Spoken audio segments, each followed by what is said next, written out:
Alright, well, today in I Fucking Knew It, we have Ancestry.com, the company that has been around for a number of years who really all they truly care about is making sure that you know as much about your family history and your loved ones as you possibly can.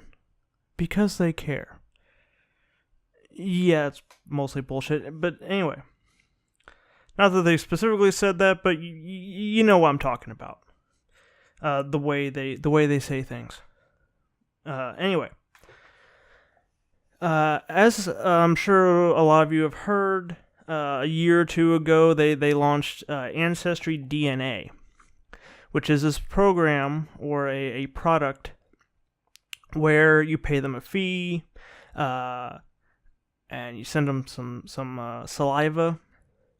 And they run DNA testing on it, and they'll send you back information about your heritage. You know, like what parts of the world, what nationalities are more like, or sort of areas, ethnicities you may have. You know, what you may have in your background. And because of this program, they have actually, at this point, amassed the world's largest private DNA database. Now, this is a problem because one intrepid writer, a Mr. Joel Winston on Think Progress, finally actually sat down and read the terms and conditions. And they're not good. They're about, kind of a new level of shitty. And I'll go over some of the parts in the article here. So this is from the Think Progress article, which will be linked in the description. Don't use the AncestryDNA testing service without actually reading the Ancestry.com Terms of Service and Privacy Policy. According to these legal contracts, you still own your DNA, but so does Ancestry.com. The family history website, Ancestry.com, is selling DNA testing service. There are 3 significant provisions to the AncestryDNA privacy policy and terms of service to consider on behalf of yourself and your genetic relatives. 1. The perpetual, royalty-free, worldwide license to your DNA. To use your DNA. The warning that DNA information may be used against you or a genetic relative. And 3, your waiver of legal rights. So, let's go over a few of these here in the article. Number 1, the perpetual royalty-free worldwide license to your DNA. AncestryDNA, a service of Ancestry.com, owns the world's largest consumer DNA database that contains the DNA of more than 3 million people. The AncestryDNA service promises to uncover your ethnic mix, discover distant relatives, and find new details about your unique family history with a simple DNA test. For the price of $99 and a small saliva sample. See, that's the thing, too, that this is the kind of shit that pisses me off. Because, alright, we'll get back to this in a second. Little slight rant time here. Me personally, when it comes to a lot of things in the consumer market, I'm always of the opinion that you can have it. We have it one way or the other. You have the choice. A company should either sell you a product, in which case you pay for the product, and then they basically fuck the fuck off. After you have purchased the product, because it's yours now and you can do whatever you want with it. And if you don't want them spying on you or collecting data about you when you use the product, that is absolutely your right to say, hell no. Because, okay, they're making their profit, they're making money off of selling the product. Now there's the other side of that model or other side of that issue where like you have a free service, for instance Gmail or Yahoo account or whatever, Twitter, Facebook, so on and so forth, in which, let's be honest, you are not the customer, you're the product. All right, they're collecting data about your usage, and about you, and about your activities and things like that, and they are selling that to advertise it. Either they're selling targeted ads, or they're giving that information out to people who want to conduct research on it, and usually for advertising revenue. And that's how they make their money. And me personally, I am totally fine with that. I understand, like Gmail, Google Docs, things like that. That to develop and maintain the infrastructure, to develop a product like that, it takes time, it takes a lot of money, it takes a lot of resources to develop it, to put it online and keep it there. So they got to make money somewhere. My issue is when these motherfuckers try to double dip. Okay, so not only is this company basically saying we have a lifetime, not lifetime, a forever, long after you're dead and gone, license to do whatever we want with your DNA, and we want you to pay us for it too. Like, fuck you. Like, either you run the test and then get rid of the samples and charge me the money, or you give me the thing for free. You know. But anyway, that's just my 2 cents on that. Anyway, so for $99, you get the kit, you send it in, you swab whatever you want to swab, and you send it back into them. They give you DNA. But here's the thing. Specifically, technically, AncestryDNA.com will own your DNA even after you're dead.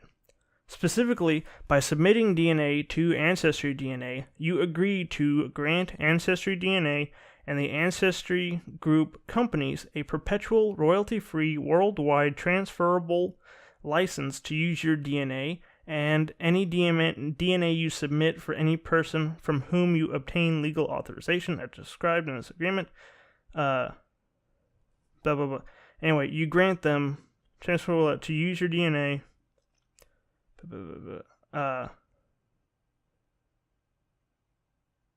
And to use, host, sublicense, and distribute the resulting analysis to the extent and in the form or context we deem appropriate, on or through any media or medium, and with any technology devices now known or hereafter developed or discovered. Basically, they are allowed to use your DNA for your DNA sample you provide, genetic material, for absolutely anything. Period. Like, even things that have not been invented yet. It specifically states that. So, for the rest of their life, not yours, theirs, and possibly in other companies if they transfer those licenses, but you basically, they can use it for research, they can sell it, they can do whatever they want with it. And you have no control over it, they don't have to notify you, nothing.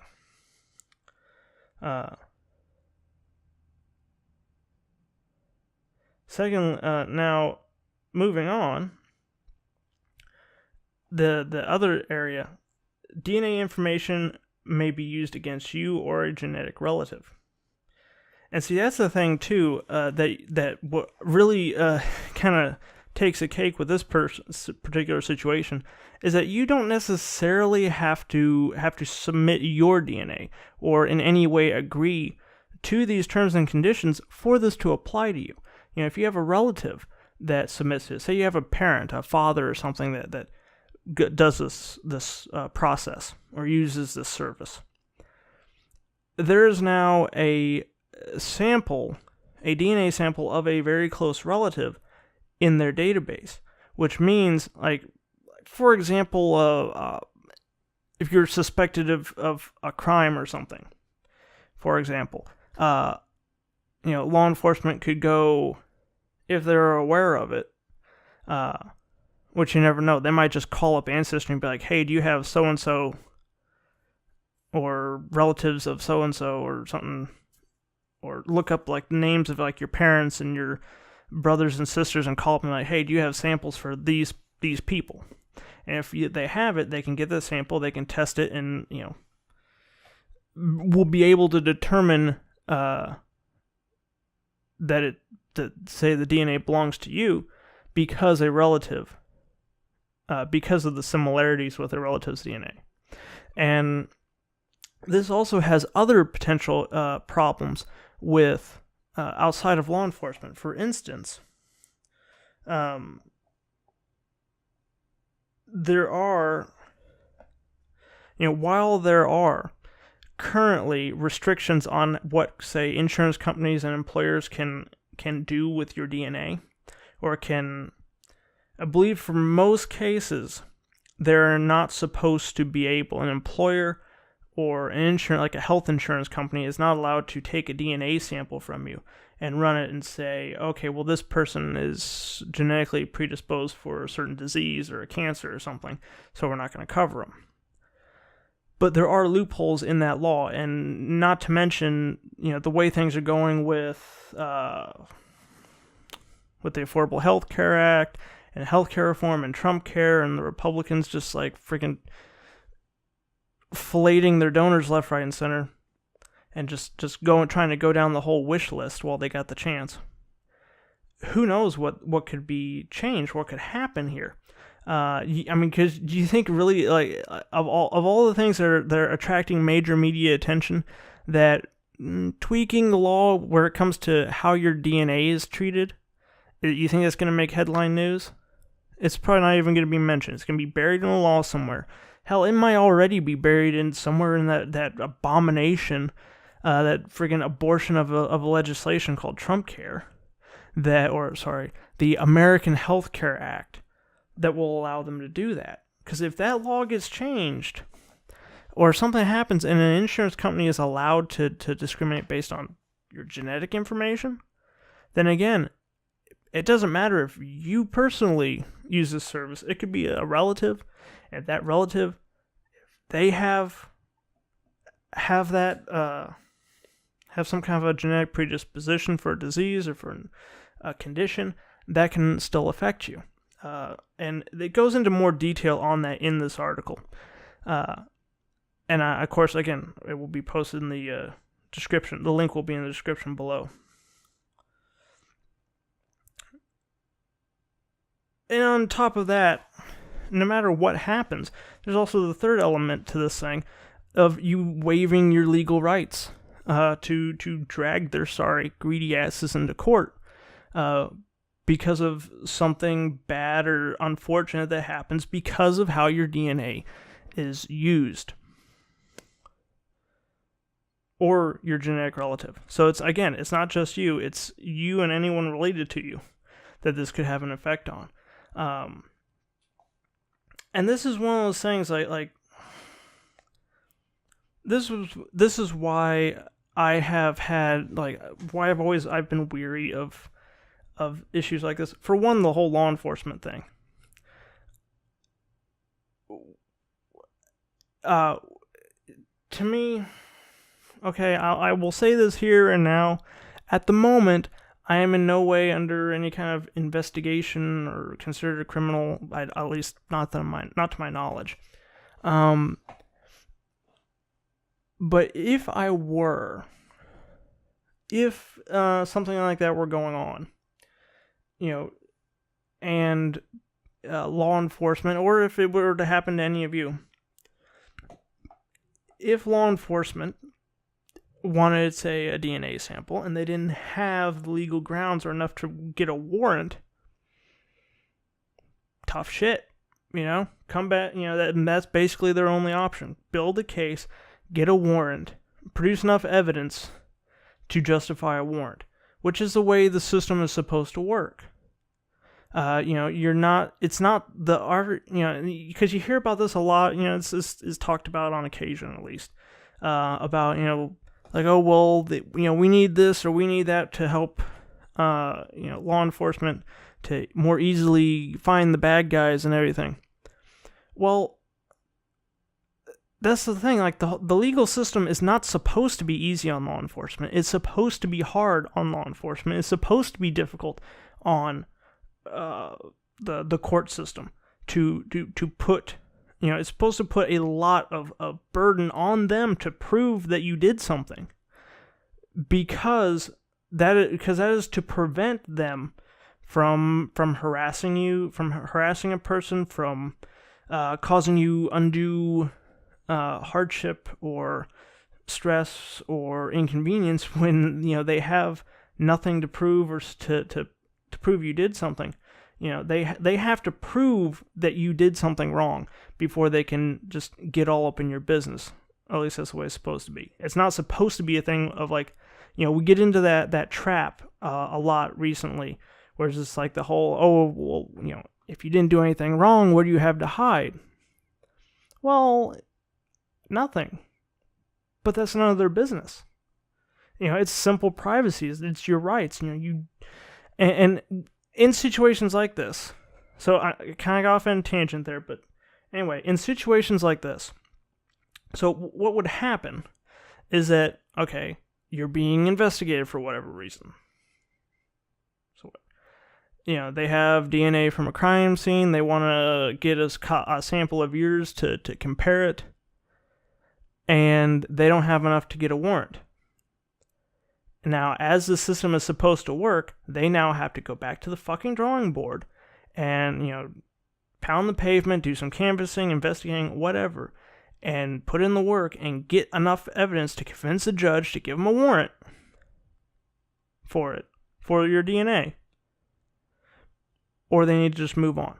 But with companies like this doing things like this, there's absolutely nothing saying that they can't just call up AncestryDNA and say, hey, do you have a sample for this person on hand? You do? Cool, can we get it? Sure, no problem. Just pay the shipping. They are under no obligation to keep any of it private. They're under no obligation to safeguard it or even require, in a lot of cases, it's now a business record, I believe, sometimes that it's looked at. So they can, so the requirements to get a warrant are a lot lower, or a court order or subpoena. And in some cases, if the company agrees and they're protected by the terms and conditions, they don't even need that. They can just request it in the company and just give it to them. So this is something I said, this is just one of those things that I noticed that it's like, okay, keep an eye on this.